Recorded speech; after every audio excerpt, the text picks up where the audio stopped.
Hello दोस्तों, नमस्ते। कैसे हो आप लोग? उम्मीद करता हूँ अच्छे होंगे और आपकी तैयारी जो भाई कांस्टेबल का री एग्जाम हो रहा है उसकी आपकी तैयारी तो अच्छी चल ही रही होगी। ठीक है, तो दोस्तों आपको सबको पता है वो एग्जाम 6 महीने में के अंदर अंदर हो जाएगा। तो उसके टॉपिक के ऊपर बात नहीं करेंगे, हम बात करेंगे जो 2 साल से कंफ्यूजिंग है। जो हेड ऑपरेटर के बच्चे हैं, उसमें यही कंफ्यूजन है कि इसमें बीटेक अलाउ है नहीं है। और तुम्हारा जो समकक्ष दे रखा है, मतलब कि 3 ईयर डिप्लोमा, उसके जो समकक्ष है उसका क्या रोल है। ठीक है, उसमें मतलब अभी तक पता नहीं चल पा रहा है कि उस समकक्ष में किसको लेने, 3 ईयर डिप्लोमा में किसको लाओ। दोस्तों आज मैं सारा डाउट क्लियर कर दूंगा तुम्हारा कि जो समकक्ष का मतलब होता है वो क्या होता है। ठीक है, और बीटेक तो बाहर ही है, उसकी तो मैं आपको गारंटी देता हूँ बीटेक बाहर है। अगर बीटेक बाहर नहीं हुआ ना दोस्तों, अगर बीटेक का एक भी बंदा हेड ऑपरेटर की पोस्ट के लिए चला गया ना, तो मैं अपना चैनल डिलीट कर दूंगा।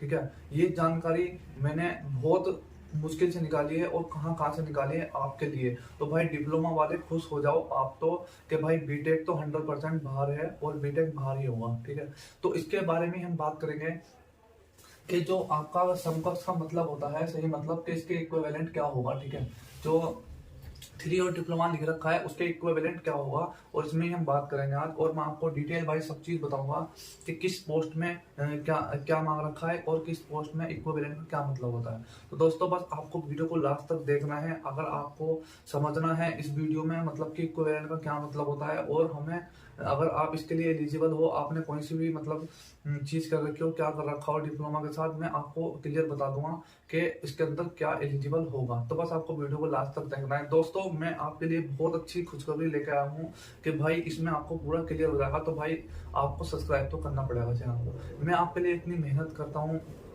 इस टॉपिक पे ऊपर वीडियो बनाने के लिए, रेडियो पर के, तो भाई चैनल को सब्सक्राइब तो करना बनता है, और 1000 सब्सक्राइबर करा दो जल्दी जल्दी। ठीक है, तो चलो दोस्तों वीडियो को स्टार्ट करते हैं। दोस्तों मैं आपको क्लियर बता देता हूँ समकक्ष का मतलब क्या होता है। दोस्तों मैंने एक वीडियो बनाई थी अभी 3 से 4 दिन पहले, तो उसमें मैंने लेटर एंट्री के बारे में बताया था। ठीक है, कि भाई जो लेटर एंट्री होती है वो मतलब कि जो डिप्लोमा मतलब कि हाई स्कूल के बाद एक डिप्लोमा होता है 3 साल का। ठीक है, हाई स्कूल के बाद होता है, और 10th के बाद होता है 3 ईयर डिप्लोमा। ठीक है, 3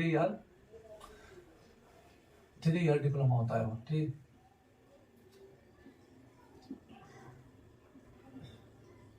3 ईयर डिप्लोमा होता है। ठीक है, और एक होता है 12th के बाद, 12th के बाद। ठीक है, 12th के बाद होता है और 2 ईयर डिप्लोमा होता है। ठीक है, 2 ईयर डिप्लोमा होता है। तो मैंने इसके बारे में बताया था, जो उसे बोलते हैं लेटर एंट्री, इसे लेटर एंट्री बोलते हैं। ठीक है, लेटर एंट्री बोलते हैं इसको। तो दोस्तों एक्चुअल में यही इसके समकक्ष है। उसमें मैंने बोला था कि भाई ये अंदर नहीं होगा, लेकिन मैंने जब उसकी डिग्री देखी लेटर एंट्री की, उसमें साफ लिखा है, उसमें 3 ईयर डिप्लोमा ही लिखा होता है आपका, मतलब कि 3 साल का ही डिप्लोमा लिखा होता है। लेकिन मैंने वो चीज नहीं देखी थी, तो उसमें मुझसे वीडियो में गलती हो गई थी। लेकिन मैंने इसके लिए पूरी जान पहचान निकाली है, पूरी जानकारी निकाली है। 3 ईयर डिप्लोमा में यही लिखा होता है, मतलब कि जो लेटर एंट्री होता है उसमें 3 ईयर डिप्लोमा ही लिखा होता है। तो दोस्तों एक्चुअल में जो हमारा हेड ऑपरेटर में लिखा होता है ना 3 ईयर डिप्लोमा और उसको इक्विवेलेंट, तो दोस्तों लेटर एंट्री उसका इक्विवेलेंट होता है। समझ गए ना? हाँ दोस्तों, जो 3 ईयर डिप्लोमा होता है उसके लेटर एंट्री, मतलब जो लेटर एंट्री 2 ईयर का डिप्लोमा होता है 12th के बाद, वही इसके समकक्ष होता है। लेकिन हमने जब जब से वीडियो देखी यूट्यूब पे कि भाई बीटेक वाले भी फॉर्म भर दो, बीएससी वाले भी फॉर्म भर दो, सब फॉर्म भर दो, भाई उनका सबका कट गया है। उन्होंने जिसका भी कहना माना है, भाई बीटेक वाले फॉर्म भर दो, उनके 400 भी गए और 10 साल की मेहनत भी गई और सब बेकार हो गया बीटेक वालों का। ठीक है, एक्चुअली में लेटर एंट्री, जो लेटर एंट्री होती है वो ही इसके इक्विवेलेंट होता है। ठीक है, ये इसके इक्विवेलेंट ही होता है। ठीक है, समकक्ष होता है, ये इसके समकक्ष होता है। 3 ईयर डिप्लोमा 10th के बाद करो, 10th के बाद 3 ईयर डिप्लोमा करो, या 12th के बाद 2 ईयर डिप्लोमा करते हैं, तो इसके इक्विवेलेंट होता है। ठीक है, तो मैं आपको एक चीज बताता हूँ, आपने ये चीज देखी, इसमें 3 पोस्ट आई थी। भाई वीडियो थोड़ा लंबी हो जाएगी, लेकिन आपको ध्यान से देखना है, मैं एक एक शब्द क्या कहना चाह रहा हूँ। ठीक है दोस्तों, एक पोस्ट आई थी पहले, इसमें 3 पोस्ट आई थी। एक तो 10th से कौन सी थी, वर्कशॉप। ठीक है, ये 10th से तुम्हारी थी वर्कशॉप, वर्कशॉप की। ठीक है, वर्कशॉप की। और तुम्हारा 12th से थी, ये पीसीएम से थी, पीसीएम से थी कौन सी, असिस्टेंट, असिस्टेंट ऑपरेटर। ठीक है, असिस्टेंट ऑपरेटर, और एक थी तुम्हारा क्या बोलते हैं उसको, ये तुम्हारा 3 ईयर डिप्लोमा से, 3 ईयर डिप्लोमा, 3 ईयर डिप्लोमा, ये एक किसकी थी, ये हेड ऑपरेटर की थी, ठीक है, ये हेड ऑपरेटर की थी। तो आपने 3 पोस्ट देखी। तो भाई मैं आपको एक चीज बता रहा हूँ, जो मास्टर होगा ना, मास्टर इसमें कौन है, लेटर एंट्री वाला मास्टर है। देखो इसमें 10th के बाद लेटर एंट्री कौन कर सकता है, 12th के बाद ही कर सकता है ना वो लेटर एंट्री। उसके लिए क्या होता है, किसी ने 10th के बाद करा देखो किसी ने 10th के बाद कराया 3 ईयर डिप्लोमा, 10th के बाद 3 ईयर डिप्लोमा हो जाता है, लेकिन उसने 12th नहीं करा, ठीक है, उसने 12th नहीं करा। और दूसरी बात, किसी ने क्या बोलते हैं उसको, 12th के बाद जिसने पीसीएम कर रखी है, केवल वही लेटर एंट्री में एडमिशन ले सकता है। उसका मतलब कि 1 साल की छूट मिल जाती है, ठीक है। तो 1 साल की छूट मिल जाती है। तो 10th के बाद इसके कितने साल हो गए, इसके जो 10th के बाद होते हैं, इसके 10th के बाद कितने साल हो गए, 3 साल, 3 साल, ठीक है, 3 साल हो गए। और इसके 12th के बाद, मतलब इसके 10th के बाद, इसने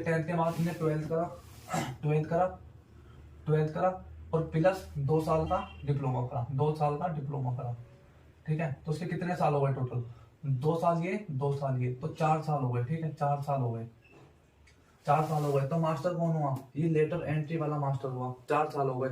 चलिए लेटर मास्टर क्यों हुआ, देखो ये तुम्हारा इसने 10th भी कर रखा है लेटर एंट्री वाले ने, ये तुम्हारा वर्कशॉप भी भर सकता है, इसने 12th भी कर रखा है पीसीएम से, ये तुम्हारा असिस्टेंट ऑपरेटर भी भर सकता है, और तुम्हारा इसने लेटर एंट्री कर रखी है, डिप्लोमा कर रखा है 2 साल का, मतलब कि 3 साल का ही बोलते हैं, इसका इक्विवेलेंट होता है, क्योंकि इसमें 1 साल की छूट मिल जाती है। तो भाई ये तुम्हारा हेड ऑपरेटर के लिए भी एलिजिबल है, ठीक है। तो भाई ये तीनों पोस्ट भर सकता है भाई, ये मास्टर है, मास्टर लेटर एंट्री वाला, ठीक है। ये लेटर एंट्री वाला जो है ना, ये मास्टर है, ये तीनों पोस्ट के लिए फॉर्म भर सकता है, ठीक है, तीनों पोस्ट के लिए फॉर्म भर सकता है। तो भाई यही जो 3 ईयर डिप्लोमा होता है, जो 10th के बाद 3 ईयर डिप्लोमा करता है, और जो 12th के बाद पीसीएम से लेटर एंट्री 2 ईयर का डिप्लोमा करता है, यही इसके इक्विवेलेंट होता है, बाकी और कोई इक्विवेलेंट हो ही नहीं सकता।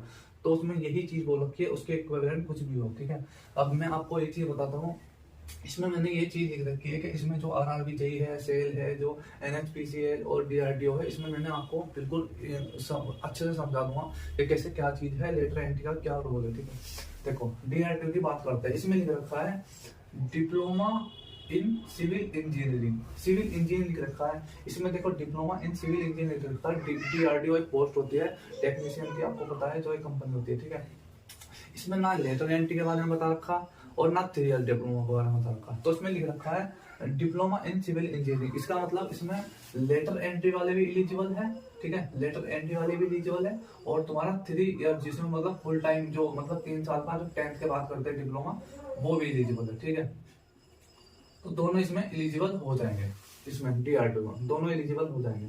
अब देखो ये है कौन सी, एनएचपीसी पोस्ट होती है, आपको पता है। इसमें क्या एलिजिबल होता है, क्राइटेरिया इसमें लिखा है, देखो 3 ईयर फुल टाइम रेगुलर, ठीक है। इसमें स्पेशल लिख रखा है 3 year full time regular diploma in civil engineering लिख रखा है भाई। इसमें देखो आप देख भी सकते हो, फुल टाइम बोले तो फुल टाइम किसे बोलते हैं, फुल टाइम उसे बोलते हैं जो 10th के बाद करता है, ठीक है, जो 10th के बाद 3 ईयर डिप्लोमा करता है, और जो 12th के बाद लेटर एंट्री को नहीं बोलेंगे, लेटर एंट्री को नहीं, लेकिन जो 12th के बाद 3 ईयर डिप्लोमा करेगा, मतलब कि 3 साल का डिप्लोमा करेगा वो, ठीक है, 3 साल का डिप्लोमा करेगा 12th के बाद भी और 10th के बाद भी, उसे फुल टाइम रेगुलर डिप्लोमा बोलते हैं। तो इसका मतलब इसमें ना लेटर एंट्री एलिजिबल होगा ही नहीं, ठीक है। अब इसमें अलग से कंसर्न, मतलब कि एक पॉइंट और दे रखा है कि इसमें लेटर वाले एंट्री वाले एलिजिबल होंगे नहीं होंगे। इसमें अलग से दे रखा है कि इसमें अलग से ये दे रखा है 2 year later entry equivalent eligible, ठीक है, इसमें अलग से दे रखा है। देखो इसमें इक्विवेलेंट का जो ऑप्शन है वो आ गया है, ठीक है। मैं आपको सब कुछ दिखा रहा हूँ कि इक्विवेलेंट क्या होता है। इसमें 2 ईयर, इसमें पॉइंट दे रखा है कि भाई इसमें 2 ईयर लेटर एंट्री वाले इक्विवेलेंट वाले भी एलिजिबल हो जाएंगे, जो एनएचपीसी की जॉब है उसमें, ठीक है। अब इसमें सेल की बात करते हैं। सेल आपको पता है पोस्ट होती है, ठीक है। इसमें लिख रखा है 3 year full time diploma engineering, इसमें भी भाई फुल टाइम का भी रोल आएगा, ठीक है। फुल टाइम क्या होता है? फुल टाइम जो 10th के बाद 3 ईयर डिप्लोमा करे या 12th के बाद 3 ईयर डिप्लोमा करे, मतलब 3 साल का डिप्लोमा करे, वो इसमें एलिजिबल होगा। इसमें लेटर एंट्री का कुछ नहीं बोल रखा है, इसमें फुल टाइम बोल रखा है। तो भाई इसमें जो लेटर एंट्री है, ठीक है, लेटर एंट्री है, वो इसमें एलिजिबल नहीं होगा, ठीक है, इसमें एलिजिबल नहीं होगा। और जो एसएससी जेई है, ठीक है, एसएससी जेई है, इसमें लिख रखा है डिग्री इन सिविल इंजीनियरिंग। भाई इसमें देखो डिग्री लिख रखा है, साफ साफ इसमें डिग्री लिख रखा है, इसका मतलब इसमें बीटेक भी अलाउड है। और इसमें लिख रखा है 3 year diploma in civil engineering, मतलब कि 3 ईयर डिप्लोमा लिख रखा है सिविल इंजीनियरिंग। इसमें भाई लेटर एंट्री वाले भी एलिजिबल है, ठीक है, और तुम्हारा 3 ईयर डिप्लोमा वाले भी एलिजिबल है, ठीक है, लेटर एंट्री वाले भी एलिजिबल है, उसमें 3 ईयर डिप्लोमा वाले भी एलिजिबल है। और इसमें आरआरबी जेई के बारे में बताता हूँ, इसमें लिख रखा है 3 ईयर डिप्लोमा इन इंजीनियरिंग, ठीक है, 3 ईयर डिप्लोमा इन इंजीनियरिंग। और इसमें लिख रखा है बैचलर डिग्री इन इंजीनियरिंग, मतलब इसमें बीटेक वाले भी अलाउड है। और इसमें तुम्हारा 3 ईयर डिप्लोमा, इसका मतलब 3 ईयर डिप्लोमा आपको पता है, जो 10th के बाद 3 ईयर डिप्लोमा करता है, ठीक है, और जो 12th के बाद 3 ईयर डिप्लोमा करता है, ठीक है, वो भी एलिजिबल है इसमें, मतलब कि वो नहीं जो लेटर एंट्री वाला है, लेटर एंट्री वाला भी इसमें एलिजिबल है, क्योंकि इसमें फुल टाइम नहीं दे रखा है, इसमें फुल टाइम दे रखा है और इसमें फुल टाइम दे रखा है। तो इसमें फुल टाइम देने का मतलब है जो जिसने 3 साल का डिप्लोमा कर रखा है, मतलब कि 3 साल पढ़ाई करी हुई उसने, वो लेटर एंट्री वाला नहीं होना चाहिए।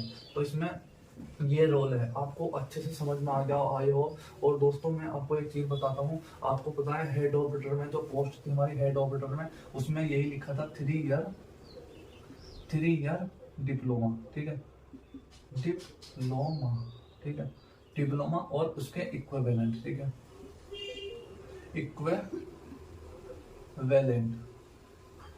इक्विवेलेंट लिखा था उसके, ठीक है, जो हमारा हेड ऑपरेटर यही तो लिखा था। तो दोस्तों ये कहाँ पे चीज दिख रही है, ये कहाँ पे दिख रही है हमें, ये हमें यहाँ पे दिख रही है, ठीक है, कहाँ पे 3 ईयर डिप्लोमा उसके इक्विवेलेंट कुछ भी हो। तो दोस्तों यहाँ पे 3 ईयर डिप्लोमा लिख रखा है, ठीक है, 3 ईयर डिप्लोमा मैं आपको यहाँ पे बताता हूँ, देखो यहाँ पे 3 ईयर डिप्लोमा इंजीनियरिंग, तो यहाँ पे 3 ईयर डिप्लोमा लिख रखा है, ठीक है, 3 ईयर डिप्लोमा, इसका मतलब कि इसमें 3 साल का डिप्लोमा जिसने 10th के बाद कर रखा है या 12th के बाद कर रखा है वो एलिजिबल है। और इक्विवेलेंट का मतलब इसमें ये दे रखा है इक्विवेलेंट का कि भैया जिसने 12th के बाद, ठीक है, 12th के बाद 2 ईयर डिप्लोमा कर रखा है, जो जिसको बोलते हैं लेटर एंट्री, तो इसमें वो एलिजिबल होगा। दोस्तों आई होप आपको मैंने इतने अच्छे से समझाया है। भाई अगर आपको आज समझ में नहीं आया तो आपको जिंदगी में कभी समझ में नहीं आएगा। मैंने आपको इतने अच्छे से समझाया है दोस्तों, यही चीज होने वाली है, आप लिख के ले लेना। और आपको किसी की यूट्यूब पे आज तक किसी ने ऐसी वीडियो नहीं बनाई होगी जैसी वीडियो मैंने आपको आज बना के दी है, इसके बारे में जो इक्विवेलेंट का मतलब क्या होता है हेड ऑपरेटर में, ठीक है, हेड ऑपरेटर में इक्विवेलेंट का मतलब यही होता है जो भैया 12th के बाद जिसने पीसीएम कर रखी होगी उसको, जिसने 12th के बाद भैया 2 ईयर का डिप्लोमा कर रखा, 2 ईयर का, क्योंकि उसमें 1 साल की छूट मिल जाती है उसमें, ठीक है। जैसे ही पॉलिटेक्निक करने के बाद जिसने 3 साल की पॉलिटेक्निक कर रखी है और वो तुम्हारा बीटेक में एडमिशन लेगा तो उसका डायरेक्ट सीधा सेकेंड ईयर में एडमिशन मिलेगा, तो उसको 1 साल की छूट मिल गई। तो भैया उसको 1 साल की छूट मिल गई, उसमें 1 साल की छूट मिल गई, तो भैया जो तुम्हारा उसमें जो उसकी 4 ईयर की बीटेक की डिग्री होगी तो उसमें 4 साल लिखा आएगा और वो तुम्हारा एलिजिबल होगा हर पोस्ट के लिए, ठीक है। उसके बाद डिप्लोमा हो जाएगा और 3 साल में उन्होंने बीटेक भी कर लिया और वो बीटेक भी उसकी डिग्री हो जाएगी और वो बीटेक भी एलिजिबल हो जाएगा, ठीक है। तो दोस्तों मैंने आपको संपर्क का मतलब बता दिया। संपर्क का मतलब आखिर होता क्या है, बीटेक तो भाई इसमें बाहर ही है, आप खुश हो जाइए, लड्डू बांटिए जिसके अच्छे नंबर है, और वो तो भाई खुश हो जाइए। आपको ऐसी वीडियो यूट्यूब पे कहीं देखने को मिलेगी नहीं है। मैंने आपके लिए बहुत मेहनत करी है दोस्तों। एक सब्सक्राइब तो जरूर बनता है और मेरे 1000 सब्सक्राइबर जल्दी करा दो दोस्तों। आपकी मतलब कि बहुत अच्छा प्यार और सपोर्ट मिल रहा है मुझे, ठीक है। तो दोस्तों आई होप आपको ये वीडियो समझ में आएगी, तो फिर मिलते हैं नेक्स्ट वीडियो में।